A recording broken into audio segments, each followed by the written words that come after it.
Hey guys, I'm back with this is Ferociousllama, back with Legacy Jund. And sorry, I am a little bit under the weather, but this hand looks great. We can fetch up Green Source with our Bloodstained Mires. So we'll keep it, and we got double Tarmogoyf, we got Abrupt Decay in case he's got like counterbalance or something that's going to jack us up. And we'll probably just go turn one Badlands Thoughtseize. And our opponent has already mulled the 6, which is sweet. I'm going to close this though, because we don't need to see that. So we're going to go Badlands and go ahead and throw a Thoughtseize at our opponent. See what happens. All right. Yes, this is Legacy. All right, making sure. Because this does not look like Legacy, our opponent. So we're just going to go ahead and take the Signal Pest, but what I'm going to do is I'm going to take my little sniffing tool, take a quick picture here. And we're just going to kill the Signal Pest. You know what I mean, not kill, excuse me. Not kill it, but make him discard it. And bada bing, bada boom, just like that, we have a sorcery, an artifact, and a creature in our graveyard. 3/4 Tarmogoyf. Not bad on turn 1. And what I think we're going to do is, oh, great. So it's really going to play a second Springleaf Drum. Yeah. See, if we didn't kill that Signal Pest, that wouldn't have mattered, actually. They just have a Signal Pest in play. So, let's see, what does our opponent have left? Our opponent has in hand 2 Glimmervoids? Is that what it is? Or they played a Glimmervoid. So they have an Ancient Tomb and a Glimmervoid. Is what our opponent's got in hand. So, let's grab us a Bayou, because they're probably not playing Wasteland. I say that now, and you'll see how annoyed I am when I realize that they are indeed playing Wastelands. Now, turn 2 Tarmogoyf is a 4/5 in Legacy, which is sweet. Just want to point that out to everybody. Excuse me, I am sniffly today, guys. I was actually working on the side of my house, and I was putting in a new fence between my house and my neighbor's house. And what ended up happening was there were over time, just some weeds had grown on the side of my house because it was dirt, and the only thing that's over there is like the pool equipment and stuff. And so I thought, oh, okay, no biggie. Yeah, I'll go work on that. And I guess I was allergic to the pollen from the weeds or something. I don't know, but I've been having terrible allergies, and so I'm just super duper sniffly. I don't think I'm sick. I'm not like I don't feel ill. I just I'm all sniffly. So hopefully I will survive to finish a few matches with this deck. But it looks like we're in pretty good shape because our opponent's only got 1 card in hand that we don't know of, and the other card was a Glimmervoid. They've drawn some extra cards now. But yeah, we had 2 4/5s, and they had a 1/1 and a 1/1 lifelink and a 0/2, and really nothing else going on. We had a hand of action. So that's one of the things is a lot of times people will say, Legacy Jund's no good because it doesn't really have. We're definitely running Pernicious Deed. Let's see. I don't know if Engineered Plague is good in this deck. It can kill Ravagers like on sight, which would be nice. Yeah, you know what? I think we're gonna put those in. We're gonna take out a couple Dark Confidants just because Dark Confidant is not terribly good against. Whoops, sorry about that. Dark Confidant is not terribly good against a lot of the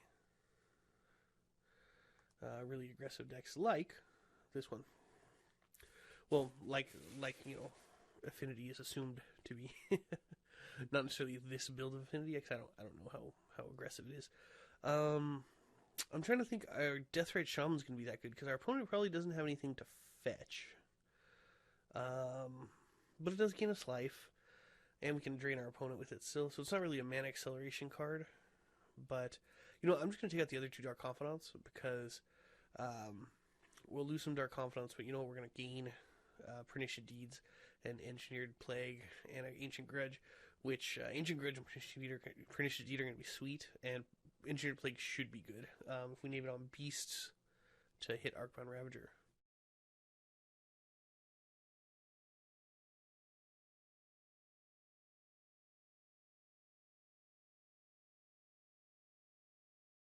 Now we've drawn a Deathrite Shaman, but we do have a fetch land, so we can use it to power out a turn 2 Liliana, which would be good. Unless our opponent has some insane draw, you know, which is just like, you know, like an insane draw. So, let's see. I think what we might actually do, because there are no Taigas in the deck. Alright, this works right here. So what we can do now is we can get a... I'm just going to play the Wooded Foothills, and I don't know if we should get... I don't think it really matters if I get a Bayou or a Badlands right now, because we can play the Deathrite Shaman off of either. So I am just going to get a Badlands, and we're going to play our Deathrite Shaman off black. I forgot you can cast that for black. I know. That was bad. So, then we'll just pass the turn back, and hopefully our opponent won't do anything crazy, like Cranial Plating kill you. And we can always do turn 2 with Liliana still. If our opponent doesn't play any creatures, they just play something, you know, that'll wreck our day, we can always go turn 2 Liliana. Reminds me of Standard back in the old days. I used to play, I remember when I first got into competitive Magic, it was back when Onslaught was in Standard. Oh, great. When Onslaught was in Standard. And it was cool, but then Mirrodin was the next block, and it was freaking nuts. And totally nuts. We were just... Loved it. Super fun to play. Okay, so what can we do here? I think what we'll end up doing is we're going to play a Verdant Catacombs, and then we're going to Lightning Bolt our opponent's Ravager because he can't save it. And then when the counters go to move over to Ornithopter, we're going to Punishing Fire that.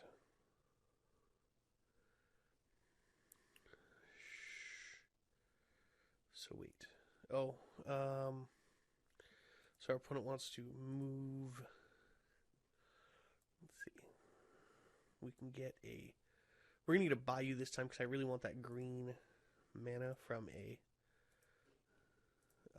an actual land. Because while I like Deathrite Shaman, I really don't want... I don't want our Deathrite Shaman to die. Now, see, the only thing is, had that not gone that way, I mean, obviously, it went that way. But it would have been cool if we could have wastelanded his Vault of Whispers and then killed this Glimmervoid. So if our opponent doesn't play anything here, actually, no matter what they play here, as long as they only play one spell, that's fine. We're going to Abrupt Decay that, and then we're going to wasteland his Vault, and then we're going to get a 4 for 2, which is, you know, double 2 for 1. If we want to look at it that way. So we will Abrupt Decay that guy, and then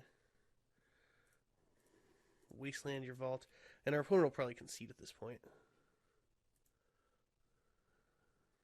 because they have no lands. Yeah, and that's that. That's I guess that's why there's no Affinity in Legacy. Maybe if it had, I'm trying to think what it would have to have in order to be as good as, you know, to be like a tier 1 deck, and it'd probably need to have like Skull Clamp plus some fast artifact mana. And I'm not, honestly, I'm not sure how much of it's banned in Legacy. I know a lot of it is, but it would have to have a significant amount of fast mana and Skull Clamp. But then everything else would have Skull Clamp, and it wouldn't matter. So, anyway, thanks for watching, guys, and see you in round 2.